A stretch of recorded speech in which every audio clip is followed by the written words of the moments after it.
আমি মাননীয় অসমৰ সভাপতি অসম প্ৰদেশ কংগ্ৰেছৰ সভাপতি ভূপেন বৰা ডাঙৰীয়াৰ লগত আমি ইয়াত আহিছোঁ। দাদা এইফালে আহক।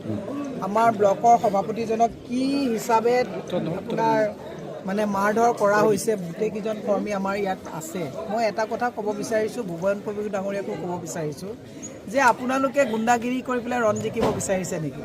কিন্তু আজিৰ তাৰিখত ধেমাজিত বুলি কৈ নাই, লাভ নাই। গোটেই গৃহ বিভাগৰ দায়িত্বত থকা মুখ্যমন্ত্ৰীক কোনেও ভয়ভীতি নকৰা হ'ল। মুখ্যমন্ত্ৰীক সকলোৱে অংগুষ্ঠ দেখুৱাই দিছে। কালি বিধানসভাত আপোনালোকে দেখিছে ৰূপজ্যোতি কৰ্মীয়ে একেবাৰে চোচা মাৰি গৈছে। বিধায়ক বিধানসভাত আজি তাৰিখত সুৰক্ষিত নহয়। আমাৰ কৰ্মীসকলে প্ৰতিবাদ গণতান্ত্ৰিকভাৱে কৰিব গ'লে সুৰক্ষিত নহয়। পুলিচ সুৰক্ষিত নহয়। গুৰুলকৈ আপুনি দেখিছে চামগুৰিত কেনেকৈ পুলিচক হত্যা কৰা হ'ল, মাৰধৰ কৰা হৈছে। জোনমণি ৰাভাক কেনেকৈ আপোনাৰ হত্যা কৰা হ'ল, এই গোটেই বস্তুবিলাক দেখিছে। মই হিমন্ত বিশ্ব শৰ্মাক সদায় কৈছোঁ, হাল এৰি শিয়াল খেদিছে আৰু এই শিয়াল খেদা কথাবিলাক গম পাই পেলাই মানুহে আপোনাক অংগুষ্ঠ দেখুৱাইছে, আপোনাক ভয় নকৰে। কাৰণ আগতে আইন কানুনলৈ মানুহে ভয় কৰিছিলে, এতিয়া মুখ্যমন্ত্ৰীয়ে আইন কানুনলৈ ভয় নকৰে। নিজে যি কথা কয় তাকে আইনলৈ পৰিণত কৰি লয়। অত্যন্ত দুৰ্ভাগ্যজনক কথা। কিন্তু হিমন্ত বিশ্ব শৰ্মা গৃহ বিভাগ আৰু পুলিচে যদি ভাবিছে কংগ্ৰেছী কৰ্মী দুৰ্বল, তেতিয়াহ'লে ভুল ভাবিছে। ব্ৰিটিছক খেদা কংগ্ৰেছ যদি সদায় এদিন চাব, সদায় আকৌ গাল পাতি কংগ্ৰেছেও নিদিব। কিন্তু আমাৰ হাতত শক্তি আছে। কিন্তু আমি এটা কথা কৈছোঁ যে আমি শক্তিৰ অপব্যৱহাৰ কৰাটো আমাক কাকো আমি কৰ্মীক উৎসাহিত কৰা নাই। কিন্তু সদায় যে কংগ্ৰেছ কৰ্মীয়ে মাৰ খাব, গাল পাতি দিব, এনেকুৱা নহয়।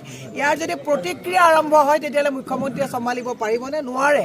কাৰণ মুখ্যমন্ত্ৰীয়ে পুলিচক সুৰক্ষা দিব পৰা নাই। মই ক'লোঁ নহয়, জোনমণি ৰাভাক সুৰক্ষা দিব নোৱাৰিলে। চামগুৰিত এজন দেহৰক্ষীক গুৰুলকৈ পিটিলে, সুৰক্ষা দিব নোৱাৰিলে। বিধানসভাত আজিৰ তাৰিখত আমাৰ CLP সুৰক্ষিত নহয়। মুখ্যমন্ত্ৰীয়ে পদত্যাগ কৰিব লাগে। মুখ্যমন্ত্ৰীয়ে এনে ফুংফাং কথাবিলাক কৈ থাকি কি লাভটো আছে? মুখ্যমন্ত্ৰীক মই সেইকাৰণে আপোনাক কৈছোঁ যে আপুনি মূৰৰ পৰা গেলিছে। অসমৰ ৰাইজে দেখিছে যে মুখ্যমন্ত্ৰীয়ে টুলুঙা কথা কয়। মুখ্যমন্ত্ৰী জিদ্দুখীৰ মুখ্যমন্ত্ৰী আৰু তেওঁৰ লগত থকা গোটেইবিলাকে এতিয়া গুণ্ডাগিৰি কৰা আৰম্ভ কৰিছে। ধেমাজি যি কাণ্ড হৈছে, যোৱাকালিও পৰহি আজি 4 দিনৰ আগতে এই ঘটনা হৈ যোৱাৰ পিছত যোৱাকালিও আপোনাৰ আমাৰ এটা প্ৰতিবাদ কাৰ্যসূচীত যাওঁতে ইয়াতে বিধায়কজনৰ গুণ্ডাসকলে গাড়ী আগুচি ধৰিছে। কিমান দিন গাড়ী আগুচি ধৰিব? গতিকে গুণ্ডাগিৰি পৰিৱৰ্তন হ'ব। 26লৈ ৰাইজে ইয়াৰ এটা ভাল শুদ্ধ অংক দিব। আৰু মই এটা কথা ভুৱন প্ৰভুক আকৌ কৈছোঁ যে এনেকৈ গুণ্ডা লগত ৰাখি পেলাই যদি আপুনি কংগ্ৰেছক মষিমূৰ কৰিব বুলি ভাবিছে, ৰিপৰ্ট কাৰ্ডখন নিজৰ ভাল বনাওক। কিয় গুণ্ডাগিৰি কৰিব লাগে? ভাল কাম কৰক, ৰাইজে এনেই ভোট দিব। জিকিছে ভাল কাম